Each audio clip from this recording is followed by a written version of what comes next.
throughout the first few months of this year, the world watched as a judge, lawyers, and a court system put the inner workings of Johnny Depp and Amber Heard's relationship on display. And unfortunately, this is not the first time that cases of intimate partner violence have come to the attention of the media. Now, this section is going to focus specifically on IPV. And for those of you that paid attention to that case, I'm sure you're going to hear a lot of similarities to that.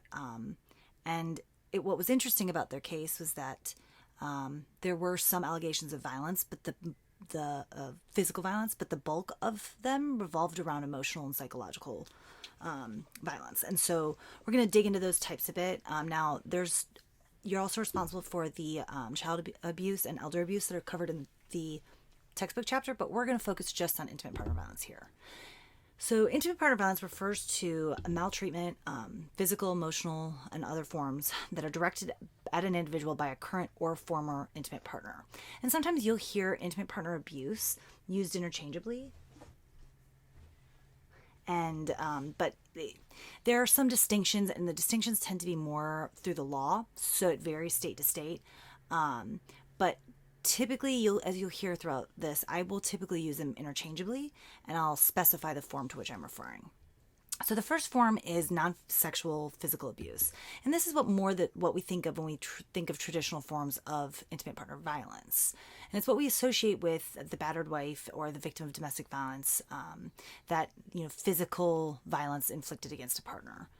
And it is a more than just I'm causing you physical harm, right? I'm establishing a culture and an environment of fear, and it gives the abusive partner an upper hand over the victim throughout so many facets of the relationship.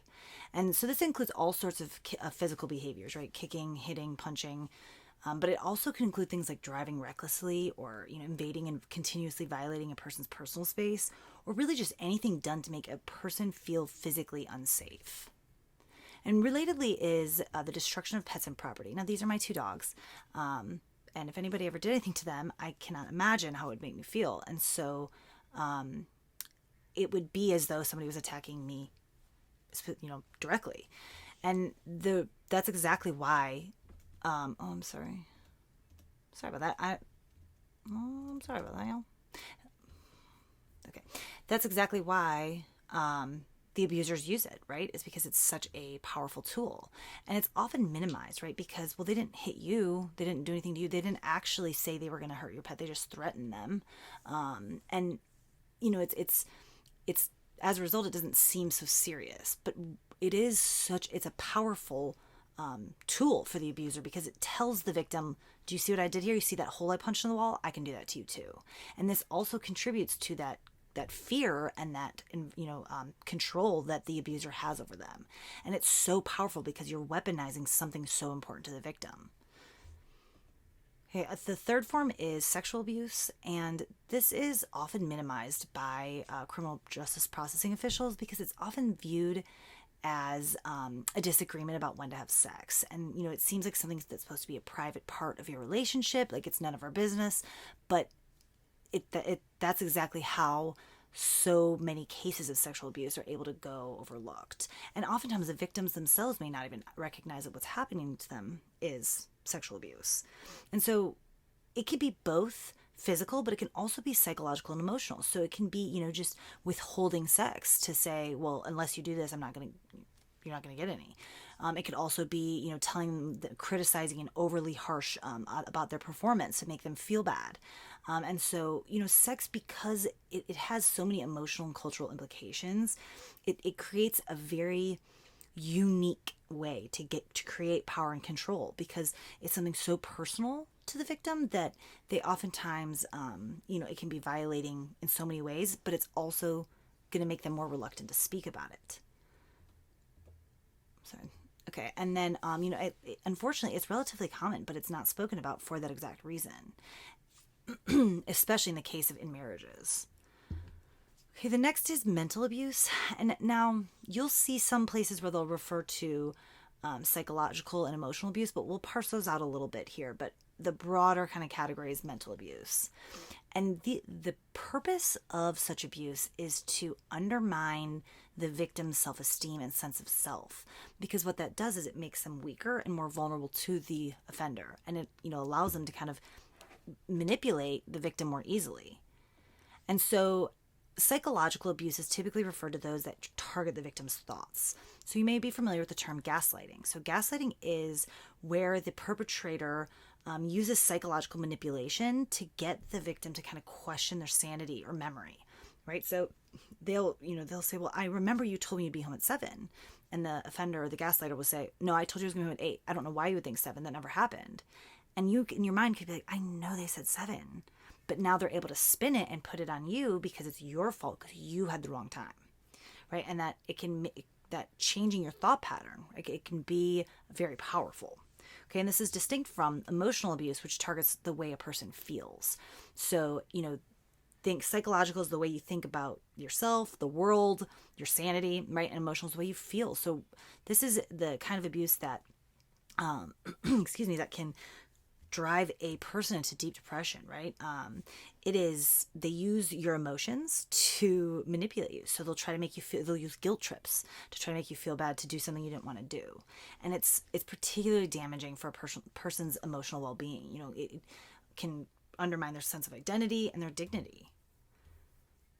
Okay, and there's two essentially subcategories of mental abuse, which are the threatening or demeaning. And threatening is exactly as it sounds, right? That they are communicating to you that they will do some harm to you or to something you care about. Okay, and they may not actually follow through with it, but that threat alone, right? That threat is scary. And when you have fear, fear breeds control. Okay, and then and demeaning is hurtful, but it's not threatening. So they'll belittle you in public or berate you or be condescending to make you feel bad. So they're not saying that they're going to harm you, but they are saying, oh, you're just a worthless, lazy piece of trash. I don't know why you can leave if you want. Nobody's going to want you. That kind of thing to make you feel bad and undermine your self-worth. And all of this is a tool to create power for the abuser, which allows them to get what they want in the relationship.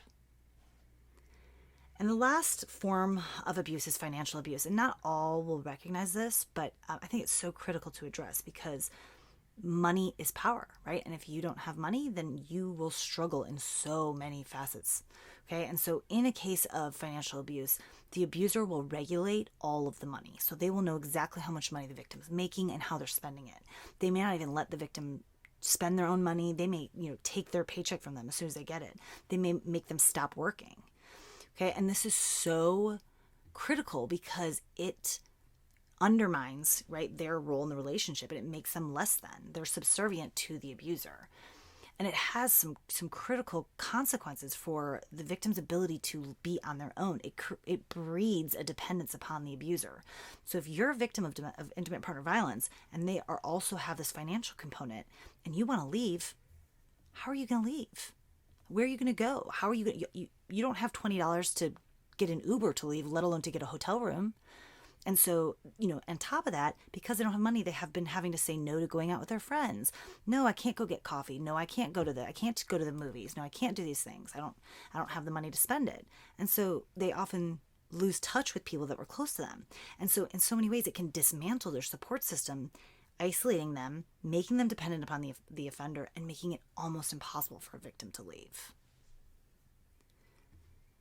And related to all of this is stalking. Okay, and so stalking is a pattern of repeated and unwanted attention, harassment, or contact. So it's the three key pieces of stalking is that it's repeated behaviors, they're unwanted behaviors, and they create fear. And so it has to be a pattern, right? It can't just be one isolated incident. And that pattern of behavior can create some long-term problems that we'll discuss here, right? So one of the things that's so terrifying, I think, about stalking is that victims are so unlikely to seek help. But even if they do, the help they're given is to advice about all these things that they should change in their day-to-day life, right? You should get a new phone number, take a different way to and from work. Oh, you love that you go to that trivia night every Tuesday, you got to find a different place. You shouldn't do that anymore. Because if you follow those things that you usually do, the stalker will have easier access to you. They'll tell you to change your voicemail settings so that the offender won't call just to hear your voice. Okay, and the thing is that every single change that this victim is told to make is a reminder of the stalker. Is a reminder of and giving the stalker control in essence, because now they're having to shape every decision of their life around the stalker. And the reason why I bring it up here is that stalking is actually most commonly seen as a form of intimate partner violence. Okay, in fact, it's about almost 4 out of 5 cases are a current or former significant other stalking the other one. Now, it is much more likely to be, victims of stalking are much more likely to be women than men. And most of the women that report being stalked experience other forms of abuse as well. As many as 80% of them report physical abuse, and almost 35% reported sexual abuse. So stalking is just another tool that the abuser uses to maintain power and control. And oftentimes what we see stalking begin is when the victim tries to leave their abuser.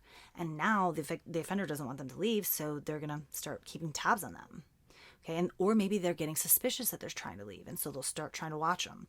And actually, the time after a victim leaves their abuser, that first, that window right after, is the time during which they're most likely to become a victim of serious violence. And so stalking can be a pretty scary sign of what could be to come. And, now with technology and everybody having a cell phone or a computer on them basically at all times, there's this whole added layer of cyber stalking that gives the offender access to the victim in ways that they never were before. They might be able to have your bank account information if y'all were married or living together or even just been together for a while. They might have all of your information, and now they can really keep tabs on every single thing you're doing. And to dismantle or disconnect yourself from that can be particularly challenging. Okay, and so I want you to be thinking about some reasons why else would a significant other stalk their partner?